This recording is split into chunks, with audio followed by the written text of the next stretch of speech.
Hello everybody, welcome to Snyder's Inc. And today we got another Savox video. This one is 9 more pieces of dark and disturbing lost media. Before we get into this, guys, I need your help. I'm running out of stuff. I need stuff to react to. Today was one of those video days where I was having trouble reacting to stuff. I might need some help because I got on the next week. There's gonna be a lot of filming done for me. Because I gotta film I gotta film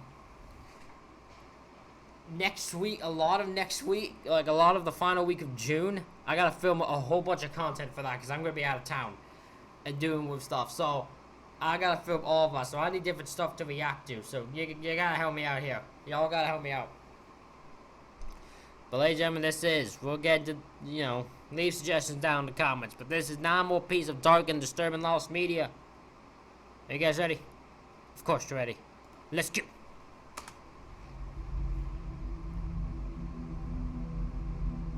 A while back, I made a video going through 5 pieces of disturbing lost media that were listed under the Not Safe for Life category on the Lost Media Wiki. That video did really well, so I decided to dive into the NSFL page once again. As I barely even scratched the surface of this particular lost media rabbit hole, I should warn you all that this content may be disturbing to some viewers, so if you're squeamish, I advise you to click off of this video now. For those of you who've stayed, this is 9 more pieces of dark and disturbing lost media.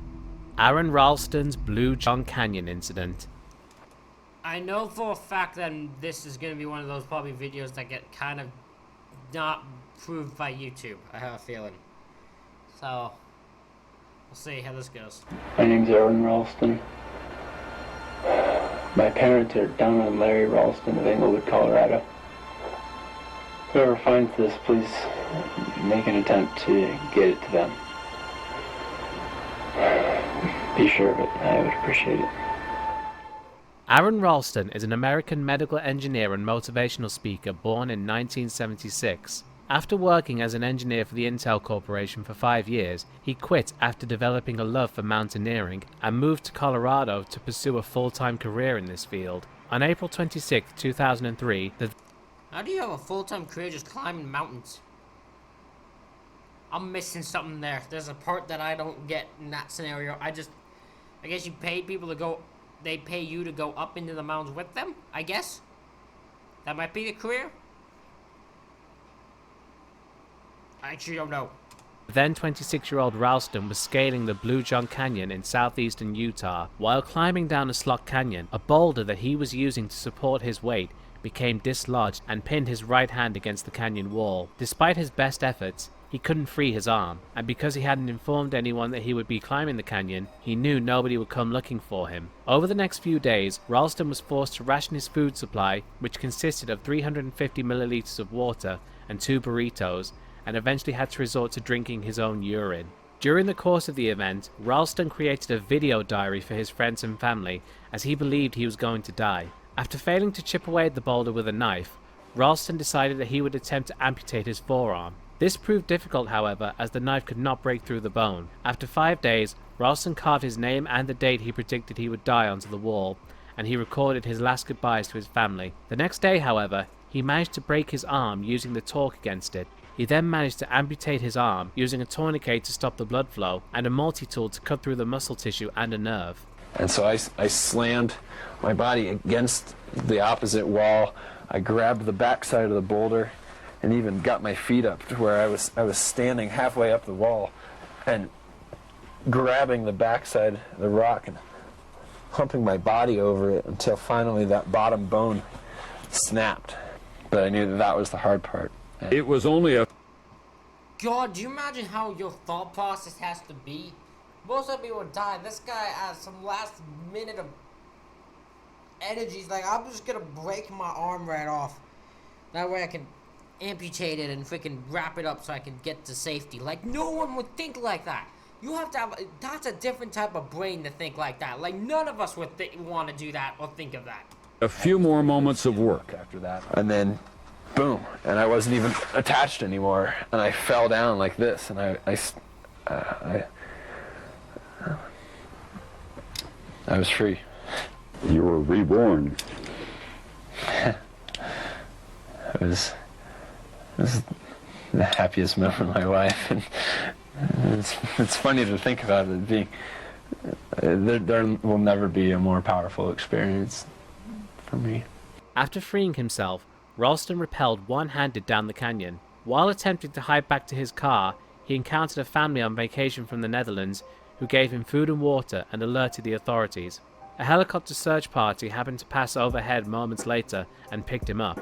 Ralston was asked in an interview if he would ever make his footage public, and while he understood the intrigue and interest behind the concept, he politely declined, stating that it was a private, personal video made for his family and friends and that he intended for it to remain that way. Despite this, one video clip has been released, as well as a compilation of audio snippets taken from different sections of the tape.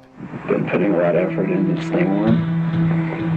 I have very, very little water. My body's having difficulty controlling its temperature. I'm in deep stuff. It's pretty much suicide.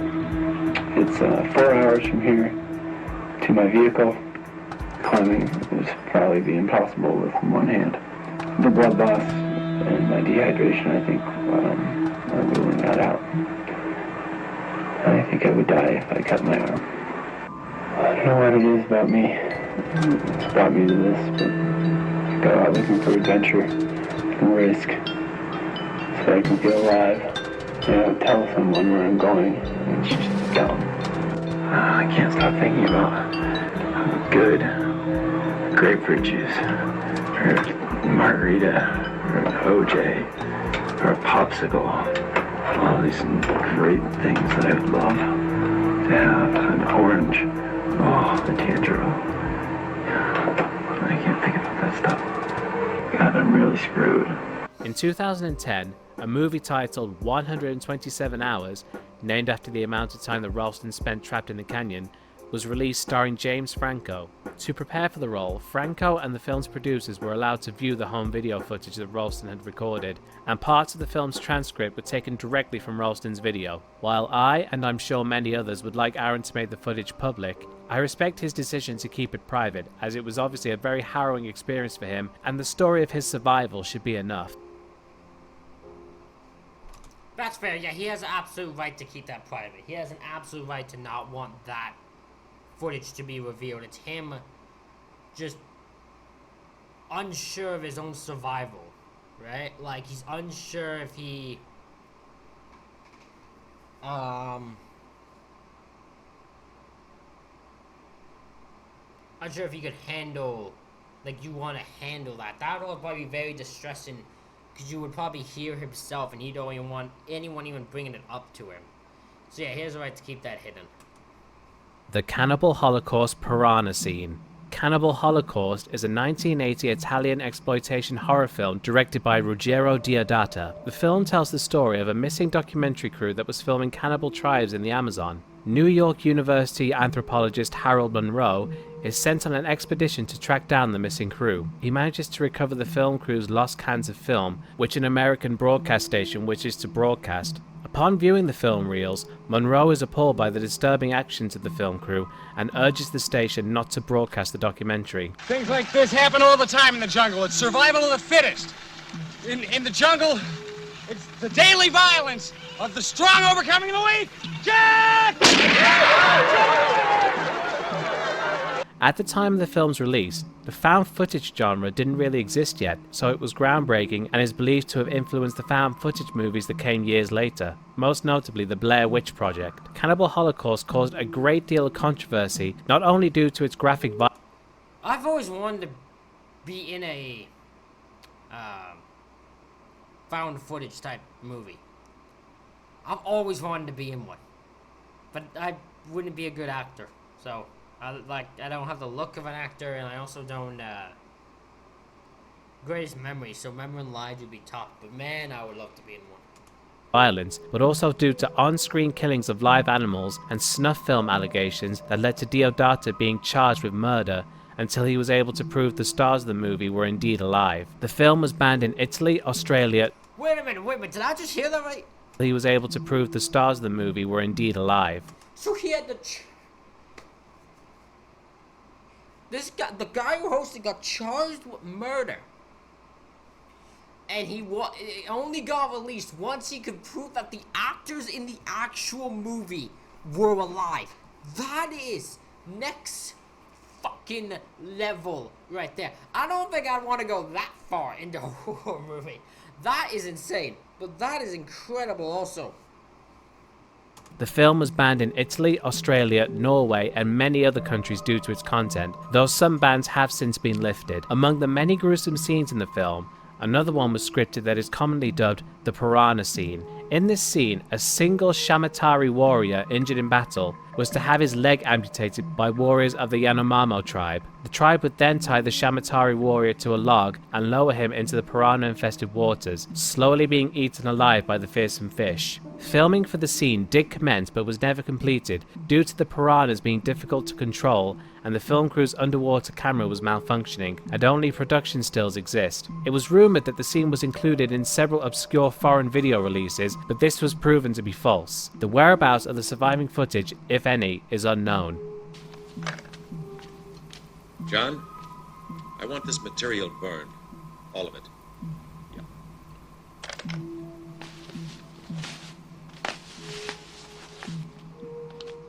The Columbine basement tapes. On April 20th, 1999, Eric Harris and Dylan Klebold, who were attending Columbine High School, shot and killed 14 students and a teacher before turning the guns on themselves. The incident was dubbed the Columbine Massacre. In December 1999, Time magazine reporter Tim Roach was given access to 5 videotapes recorded by the murderers that investigators had discovered. Roach published an article for Times on the tapes on December 20th, soon after viewing them, dubbing them the basement tapes. Not long after the article's publication, furious family members of the deceased threatened to sue Jefferson County, considering the fact that not even they had been given access to the recordings. They came to an agreement, with Jefferson County quickly screening the tapes for them and then putting them in a vault indefinitely. However, in February 2015, word surfaced that the unreleased tapes had been approved for destruction by Sheriff Ted Mink of Jefferson County, Colorado in 2011. When an unknown party filed an open records request to view the unreleased tapes, they received a notice that the Sheriff's Office no longer had any documents in its possession responsive to their request. Afterward, a spokesperson for the Sheriff's Office confirmed that the tapes had been destroyed and that no copies are known to exist at all, meaning that the tapes would be lost forever if true. Over an hour's worth of footage made for a class project filmed by the two has surfaced in the years since. The two most notable pieces of footage are Rampart Range, which shows them at a shooting range with their friends using firearms, and the second is a student film they made called Hitmen for Hire, where they acted as bodyguards for people who were being bullied. However, once again, the things they say in this video definitely foreshadow what they would do several months later. Rampart Range is completely banned from YouTube due to it violating YouTube's policy on graphic violence, but is available on Dailymotion. Hitmen for Hire, however, is available on YouTube. As for the basement tapes themselves, as stated previously, it seems very unlikely that they will ever be released to the public. The Japanese Cannibal audio. It's insane that there were audio tapes from these people that got destroyed just because they're like, we don't want anyone to hear this. We don't want anyone to know this. We don't want any of this found out. No one needs to hear this. No one who was involved in this situation or family of the people involved have to hear this. It's, well, good on them for destroying it, in fairness. Like, yeah, that should not be heard. In the summer of 1981, Issei Sagawa, a Japanese student studying abroad in France, invited classmate Renee Hardveld to his apartment for dinner and to study poetry. What culminated was Sagawa's intention to kill Hardveld and consume her flesh. Sagawa claims that he'd had cannibalistic desires ever. Oh yeah, he's the cannibal that's just free? I don't think he was a cannibal that was ever arrested. Am I right with this?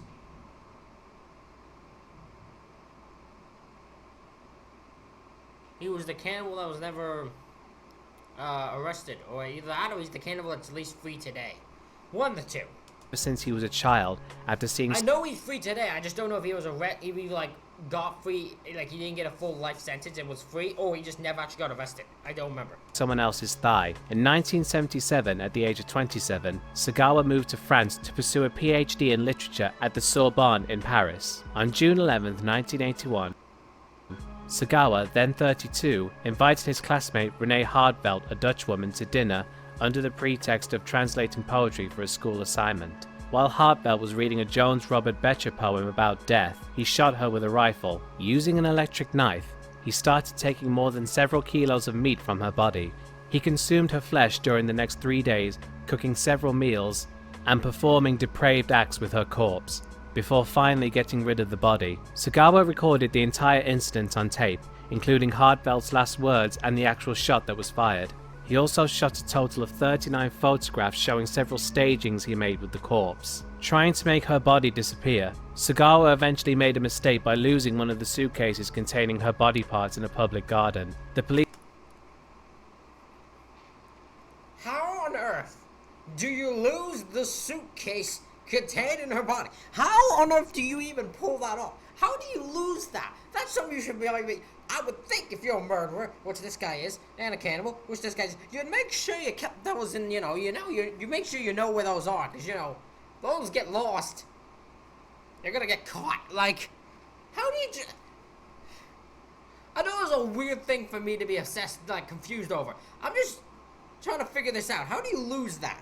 Police later found the suitcase and arrested the man who was to be called the Japanese cannibal by the newspapers. The rest of Hartfeld's body, the rifle, the photos, and the tape recorder, as well as several other pieces of evidence, were found in his apartment. Sagawa's wealthy father provided a lawyer for his defense, and after being held for 2 years awaiting trial, Sagawa was found legally insane and unfit to stand trial by the French judge, who ordered him held indefinitely in a mental institution. After a visit by the author Inuhiko Yamota, Sagawa's account of his kill was published in Japan under the title In the Fog. After being deported back to Japan, psychologists determined that he was legally sane and that perversion was the reason behind the murder. Due to the charges against him being dropped in France, the Japanese authorities were unable to sentence him, and he's remained free ever since.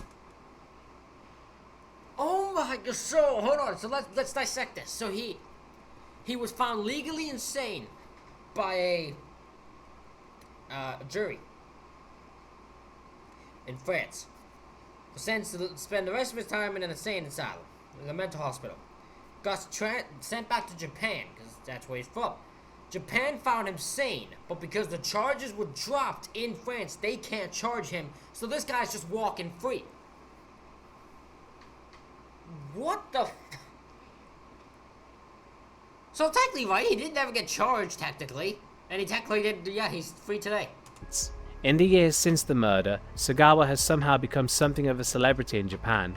He's appeared in movies, published books, and has even written restaurant reviews for the magazine Spa. In 2013, he suffered a cerebral infraction which permanently damaged his nervous system. He's since said that he regrets what he did in 1981. The audio of the murder was confiscated by the French authorities and to this day has never been released. Images from... Never should be. Absolutely never should be. You should never release that footage. Don't release the footage of a man killing and eating another woman. That's just, no. Don't ever release that, ever. I don't even want to know that existed. From the crime scene have been released, and after having seen them, I strongly suggest that you don't go looking for them unless you have a very strong stomach, as they are extremely graphic. Noah's Ark, the complete cut. Noah's Ark is a 1928 early talkie film based on the famous Bible story. The film is best known for its flood scene, which reportedly drowned 3 actors, critically injured another, and almost claimed the life of a 19-year-old John Wayne, who was cast as an extra in the scene. The actors can clearly be seen struggling to stay alive. Oh yeah, we know this one. This was from,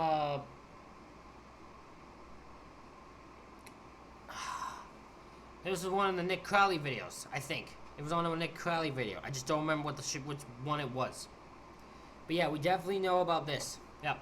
In the large amount of water used for the scene, and this film is responsible for putting forth stricter safety regulations on stunt scenes. In the footage you're seeing here, these people are not acting. They are legitimately frightened for their lives.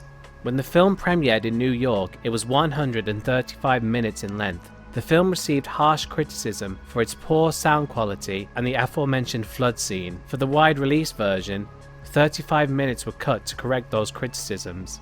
The longer version of the flood scene was apparently even more unsettling and even contained shots of the actors who were drowning. The 100-minute version is the only cut of the film that survives. The original premiere version hasn't been seen since its first showing in New York, leaving the aforementioned 35 minutes lost. If this footage does still exist, it's most likely being kept in the New York Film Archive and is unlikely to be released due to the on-screen deaths.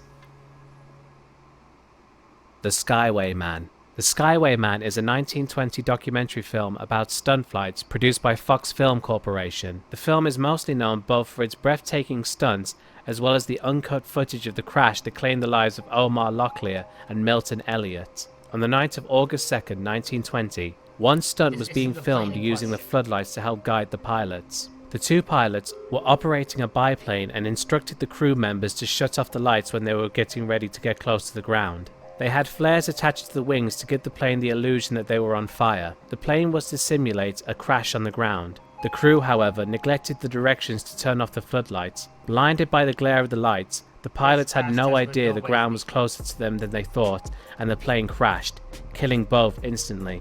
Locklear's girlfriend, Viola Dana, was on set and witnessed the crash. This scene and its aftermath, including Dana's horrified reaction, was left in the film, making it one of the first films.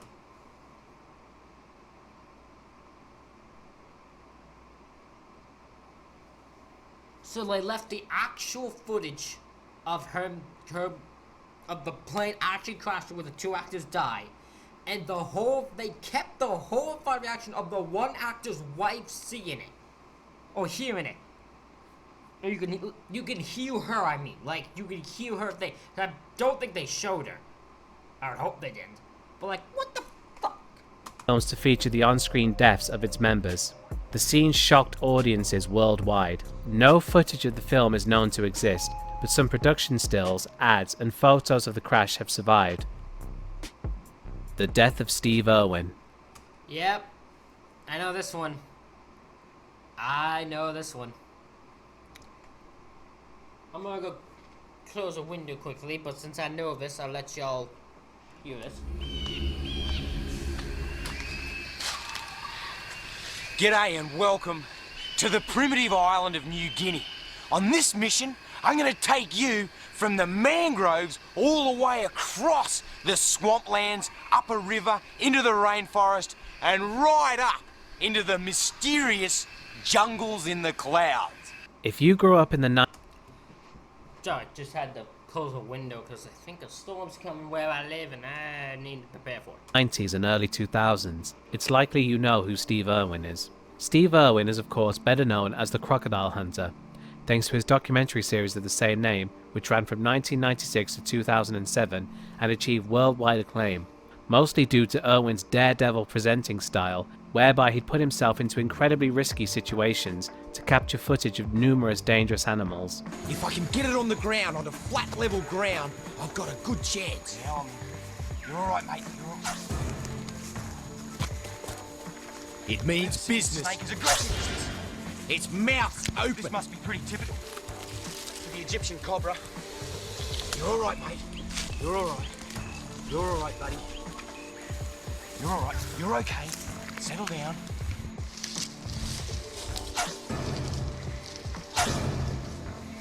You're all right, buddy. I never quite realised that these two giant goannas saw me as a food source. And as I approached, unknowingly, they just struck straight at me, going for my calf muscles, trying to pull them out. Their teeth are like razors. One bite, one laceration, and I'd bleed out and be dead in an instant. The smell of blood would send other dragons into a frenzy, and they'd come This looks ridiculous. from everywhere. Holy smokes, that was too close. Crocodiles attack so hard and fast from the water's edge that their prey doesn't get enough time to squeak after they've been hit. Whack! Grabs my hand back into the water so quick that my backup couldn't do a thing about it. His teeth penetrated straight through my hand. A dangerous mistake that I'll never make again. It's quick. Real quick. He also ran the Australia Zoo with his wife Terry, and would often film episodes of the show there. And welcome to Australia Zoo. Mate, every single thing you see here today, myself and my mum and dad built from the ground up. And Terry and I, well, we're just continuing the family tradition. Please, come and have a look at the things we love the most. Our animals. Let's have a look. In 2006, Steve began filming for a series called Ocean's Deadliest. 8 days into filming while looking for tiger sharks, bad weather had brought production to a standstill. Steve said to his cameraman Justin Lyons, "Let's go do something." So they got into an inflatable boat and went searching for something to film. Before long, they found an 8-foot wide stingray. Steve then got into the chest-deep waters to interact with the stingray, while Justin filmed him. Stingrays are not usually aggressive animals, and are more likely to run than fight as they are very fast swimmers, so that's naturally what they expected this stingray to do when Steve approached it. However, when Steve got close, the stingray turned to face him and began stabbing violently with its tail. Lyons believes that the stingray probably mistook Steve's shadow for a tiger shark, who are known to prey on them, and was trying to defend itself. Lyons continued filming as Steve had told him that under no circumstances was he ever to stop, no matter how badly injured he was. According to eyewitness testimonies from crew members, the stingray struck Irwin in the chest multiple times, puncturing his heart, after which point he was immediately pulled from the water by his colleagues onto Croc 1, a 75-foot yacht created for the purposes of conducting both research and adventure tours, and then attempted to rush to the shore as Irwin bled out. An hour had passed before they made it to land, during which time Lyons performed CPR on Irwin, all the while a second cameraman continued shooting footage from the sidelines. Irwin was pronounced dead by the paramedics within seconds of their arrival. According to Lyons, his last words were, "I'm dying." The resulting footage was handed over to the Queensland authorities. Yeah, obviously that's never gonna go out. Although I will say, I saw a comment that said it perfectly when he goes, Steve would not blame the stingray at all. Sting would, Irwin would not at all blame the stingray or be mad at that stingray for what happened. He knew what he was doing. I'm more shocked it was a stingray that did it, not some crocodile or something like that. Because that's what would cause, I would think, would cause his death or something. Is he just messing with the wrong crocodiles and a few come and just take him out. Who are said to have eventually returned it to Irwin's family, who are, in turn, said to have destroyed it. Lyons, when asked about his feelings on the possibility of the footage one day being aired, said that he hopes it is never released, out of respect to Irwin's family, and also revealed that he is no longer in possession of the recordings, and that he suspects there are no remaining copies in existence. All right, well, yes, she's very cute. We're gonna have to take a break right now, and then in the commercial, we're gonna see you try and get that thing out of here without being killed, which I think is gonna be really fun. All right, Steve Irwin, thank you very much for being with us. Give him a hand, everybody, before the break. The Dawn Brancho tape.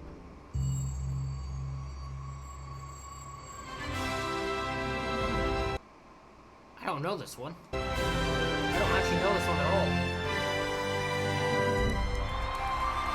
Gosh, do I love coming out here every day and having the audience just love what we're doing with the animals. How do I make this animal as beautiful as they are and have people walk away loving this animal, and they're touched and they're moved, and I feel like I made a difference to them. Dawn Brancho was a trainer at SeaWorld in Orlando, Florida, where she worked for 15 years training orcas, also known as killer whales. She was known to film every performance she did with the orcas so that she could see what she needed to improve on. She became very popular at SeaWorld thanks to the Shamu show and became the theme park's poster girl. On February 24, 2010, Brancho performed a Dine with Shamu show with Tilikum, the largest orca at SeaWorld Orlando. As part of the end show routine, she was at the edge of the pool, rubbing Tilikum's head. She was lying with her face next to Tilikum's on a side out, which is a platform submerged about a foot into water. Suddenly, Dawn was grabbed by the arm by Tilikum and dragged under the water. Then she walked around the perimeter of G-Pool. He followed her.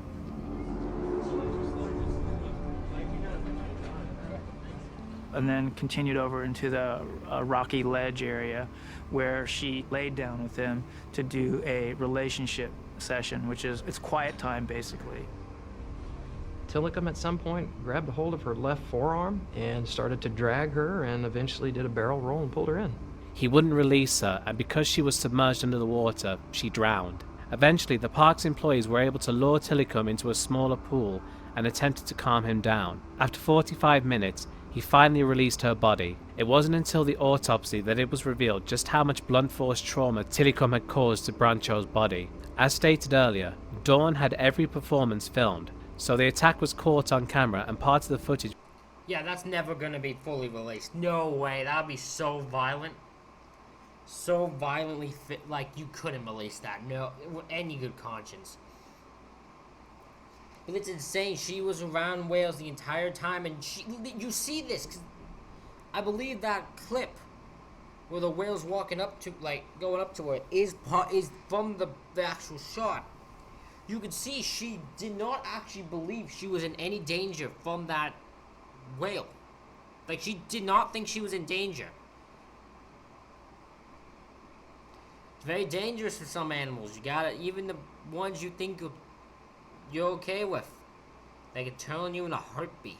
It was used in the documentary film Blackfish, but cuts off just before Tillicum grabs Brancho. This is likely out of respect for her and her family, or because SeaWorld forbade the footage to be shown publicly. Dawn was the third person to be killed by Tillicum. His second victim, a drifter named Daniel P. Dukes, also had his attack caught on film, but this footage has never been seen and may have been destroyed. Blackfish shows other trainers being attacked by orcas, and SeaWorld's excuse for each of them was to claim it was a trainer's mistake. They also said the same of Dawn's death, meaning they tried to make it out that her death was her own fault, claiming that Tillicum grabbed her by the ponytail and that wouldn't have happened if she tied her hair back. The new plan is that he grabbed her ponytail. This is a subtle way of placing the blame on Dawn's shoulders. She shouldn't have had a long ponytail. SeaWorld, fuck off. Fuck off. Don't you try. You cannot blame the people for what the whales do. You can't blame the whales. I understand the thought process. You can't blame the animals, right? They don't know what they're doing. They're just doing what they have to do, right? Like, the whales don't actually know they're hurting someone, I don't think. Like, you know what I mean? Like, the whale's just doing what it does. Like, and the animals are just trying to protect themselves. So in some way they feel threatened. They're gonna go after the person. That's understandable. But it's not the people's fault either. You can't blame the girl for what happened to her. That's ridiculous. Fuck off, man. Or if she did have that ponytail, it should have been up in a bun. Dawn, if she was standing here with me right now, would tell you that that was her mistake. How dare you? How disrespectful for you to blame her when she's not even alive to defend herself. There are photographs. That's what I'm saying. You can't defend the person who got killed by the animal. You can't blame her. Like, that's next level fucked up. Plenty of other trainers doing exactly the same thing that she was doing. So I knew that SeaWorld was lying about the fact that this was her fault. The ponytail, in all likelihood, is just a tail. Dawn's death and Blackfish caused huge amounts of controversy and criticism for SeaWorld, with many people saying that the orcas should not be held in captivity and that Tillicum should be set free so that he never killed anyone again. After the incident, a new rule was introduced that prohibited trainers from getting into the water with the orcas and always had a barrier between them. Tillicum actually continued appearing in performances until his death from a bacterial infection in 2017 at the age of 35. The Timothy Treadwell tape. If I show weakness. This is who I was thinking. Okay, so I was wrong. I was thinking what Steve Irwin. I thought his thing was this guy's tape. Was this guy's footage. So this is the one I know. I apologize. This is the guy I knew. So he got killed by bears. This is what I knew. I apologize.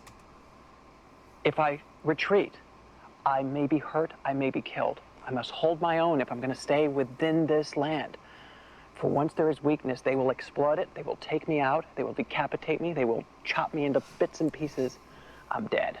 Timothy William Dexter, better known by his nickname Timothy Treadwell, was an American environmentalist, documentary maker, and, most importantly, a bear enthusiast.